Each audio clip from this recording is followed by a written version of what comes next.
uma questão que misturava o início da química, falando de substância simples, passava pelo ajuste dos coeficientes de uma equação consecutiva, ou seja, que ela tem mais de uma etapa, e acabava com uma estequiometria envolvendo rendimento reacional. Essa questão aqui vai ser resolvida por mim agora e você nunca mais vai vê-la do mesmo jeito. Eu sou Roberto Mazei e você está no canal Química com Arte. O ERJ Discursiva 2024, questão 6. Na produção de alguns explosivos, são empregados propelentes de clorato de potássio, substância que pode ser obtida por meio da seguinte sequência reacional.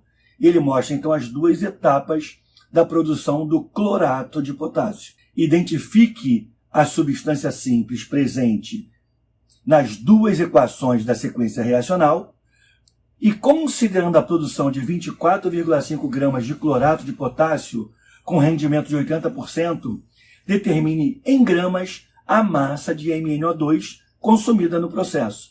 Bem, temos aqui então vários pedidos, a gente vai começar a fazer um por um, fica antenado o tempo todo, porque o ERJ não é aquela prova discursiva que tem itens A, B e C bem definidos. O negócio fica meio envolvido no texto e você pode esquecer de alguma coisa. Então, sempre que terminar um item, vai lá ver se você respondeu a tudo que ele pedia. Ele começa pedindo assim: identifique a substância simples presente nas duas equações. Vamos lembrar o que é uma substância simples e o que é uma substância composta.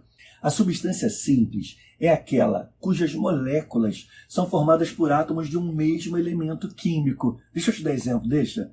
Olha só, oxigênio que a gente respira, gente. O O2 é uma substância simples. O alótropo do oxigênio, o nosso amigo ozônio, é uma substância simples. O elemento químico sódio é uma substância simples. Ferro, outra substância simples, e assim vai.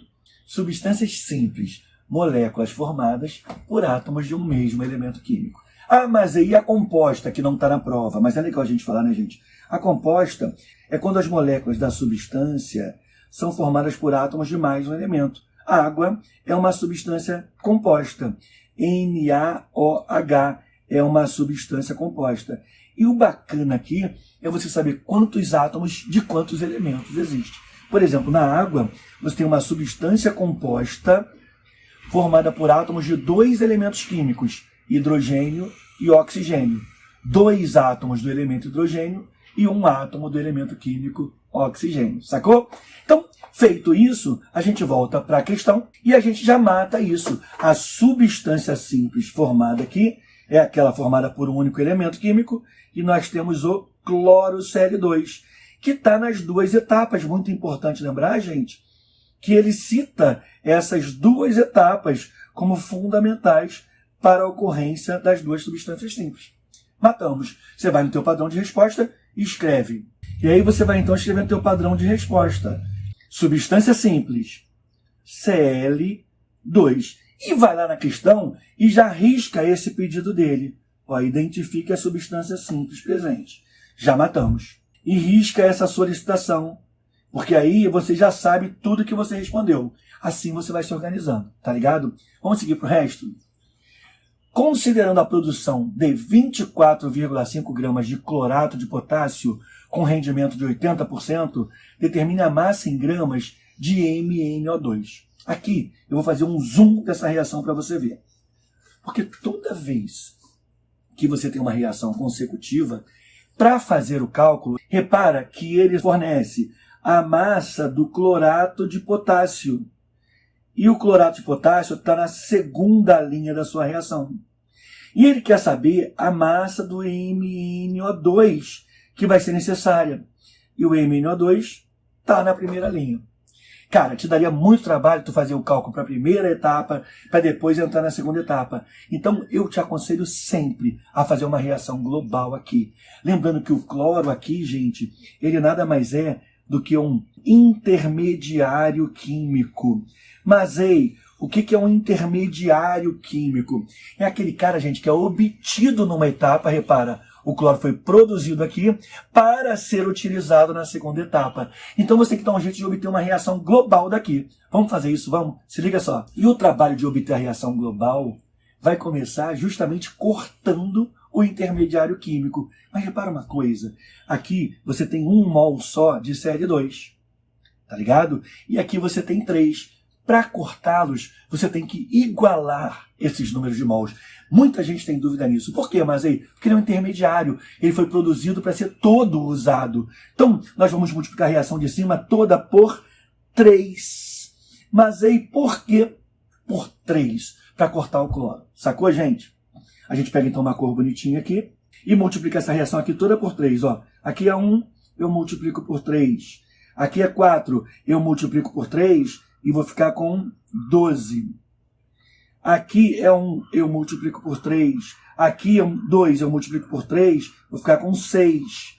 Aqui é 1, eu multiplico por 3, vou ficar com 3. E agora você começa cortando o intermediário químico e outras substâncias que estejam presentes em lados opostos das reações. Ou assim, sacou? Conclusão da história. Você vai começar cortando justamente o nosso Cl2. Repara, 3 Cl2 aqui e 3 Cl2 aqui. Você corta, ó, scum, o cloro. Agora você vai checar se há alguma substância que está presente dos dois lados. MnO2 está do lado esquerdo, mas não está do lado direito. Não corta.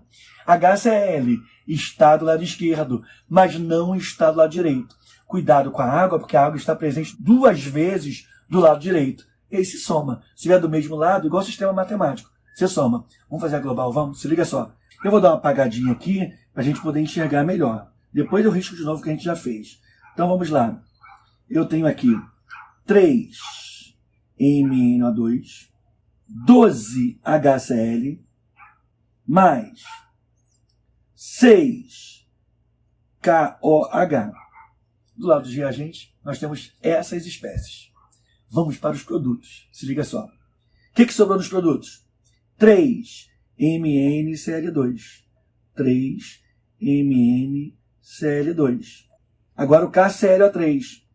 KClO3. Mais 5 KCl. E aqui o cuidadinho que você tinha que ter, que eu tinha te avisado. Repara, como a água tem 3 mols aqui e 6 mols aqui, você vai colocar aqui a soma. 6 mais 3, que vai dar 9 mols de H2O. A reação está toda balanceada. Agora a gente pode começar a pensar em estequiometria. Estequiometria só pode ser feita com uma equação devidamente balanceada. E balancear uma equação é obter os menores coeficientes inteiros o possível, tá bom? Deixa eu copiar essa reação aqui, ó. Pô! E agora a gente vai desenvolver a estequiometria da questão, que é o último momento dela. E para a gente fazer a boa estequiometria, aquilo que eu te falo sempre aqui no canal, se resolve em 2 linhas. O que tem nas 2 linhas? Mas aí, se liga só, gente, ó. Você vai fazer uma regra de 3, e nessa regra de 3, você vai ter, na primeira linha, os dados da equação. O que é isso? Massa molar que você pega na tabela, ou dados como volume molar, 1 mol de um gás ocupa 22,4, essas coisas. Não vou complicar isso não, que aqui é muito simples. E na segunda linha, você vai colocar o dado fornecido e o dado solicitado, mas assim, exatamente abaixo da substância citada. Você quer ver o que eu estou falando? Ele fala assim, ó, considerando a produção de 24,5 gramas de clorato de potássio. Repara, foi produzido. O clorato de potássio está no produto. Você vem aqui na segunda linha, repara só, ele é um dado fornecido. Você coloca na segunda linha aqui, ó, embaixo do clorato de potássio, 24,5 gramas. Ele fala que tem um rendimento de 80%, que é um conselho, não se preocupa com isso agora. E pede, determine a massa em gramas do nosso amigo MnO2. Então eu vou aqui embaixo do MnO2 e coloco, ó, ele que é a massa do MnO2 em gramas. Bem, e você já preparou a segunda linha da sua regra de 3. Meu conselho, começa pela segunda. E agora o que você vai fazer na primeira linha? Colocar os dados da equação. Mas olha que barato, gente. Se aqui ele deu massa, se aqui ele deu massa do clorato de potássio, aqui nos dados da equação você vai colocar a massa do clorato de potássio. Então a gente precisa achar a massa molar do clorato de potássio e também vai precisar achar a massa molar do MnO2 para você. Vamos fazer isso? E isso depende da tabela periódica. Bora lá. Então você vai à tabela e vai ver que a massa molar do potássio é 39. Mas o cloro tem massa molar 35,5. Lembrando que a tabela periódica vem na prova da UERJ. Mas, cuidado com isso agora. O oxigênio tem massa molar 16. Só que são 3. Então, 16 vezes 3. Essa somazinha aqui vai ser a massa molar do clorato de potássio, que vai dar 122,5 gramas por mol. Isso quer dizer que cada 1 mol do clorato de potássio tem 122,5 gramas. Vamos fazer agora a massa molar do dióxido de manganês, ou do óxido de manganês 4, para você ver. O manganês na tabela vale 55. Mas a gente já sabe que o oxigênio vale 16. E como são 2 oxigênios, a gente multiplica por 2. Isso aqui vai dar uma massa molar, então, de 87 gramas por mol. O que quer dizer que um único mol do MnO2 vale 87 gramas. Se na reação tiver 3 mols, por exemplo, que eu já estive olhando lá, você vai ter que multiplicar esse valor por 3. Sacou? Então vamos lá, gente, ó, colocar isso em prática. Você já viu aqui, ó, nós temos 3 mols de MnO2. Você vai fazer o quê? 3 vezes a massa molar dele, que é de 87 gramas. E agora vamos para o clorato de potássio. Repara, a gente sabe que a massa molar do clorato de potássio vale 122,5. Você vai colocar então aqui, ó, como tem 1 mol mesmo, 122,5 gramas de KClO3. Lembrando que o lado de cá é todo de KClO3 e o lado de cá todo de MnO2. Sacou? Agora, como toda boa regra de 3, você vai multiplicar, né? Diagonal com diagonal. Esse vezes esse. Teremos, então, 3 vezes 87 vezes 24,5. Será igual a esse vezes esse. Ou seja, 122,5 vezes M. Vamos isolar o M. E aí matamos.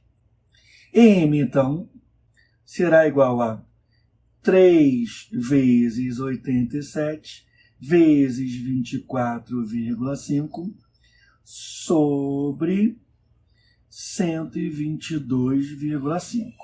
Continha nojentinha, né? E isso aqui vai dar 52,2 gramas de MnO2. Agora, toma muito cuidado com uma coisa que eu vou te falar. Isso aqui é a gente considerando um rendimento de 80% que ele falou. Porque o MnO2 é o reagente. Para obter isso aqui com 80%, quer dizer que você teria que colocar mais MnO2 para que houvesse uma perda de 20% e você chegasse a 52,2%. Então você tem que fazer essa segunda regrinha de 3, que na verdade é a massa de óxido de manganês que nós tínhamos que usar no início, ou seja, uma quantidade maior, para considerar a perda de 20% e obter 52,2. Então você tem que fazer isso aqui, ó. Os 52,2 gramas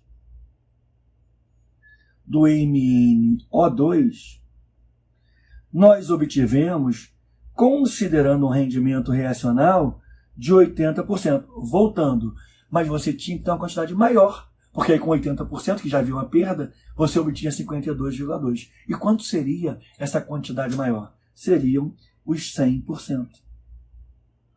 E o 100% vai dar uma massa M de óxido de manganês 4.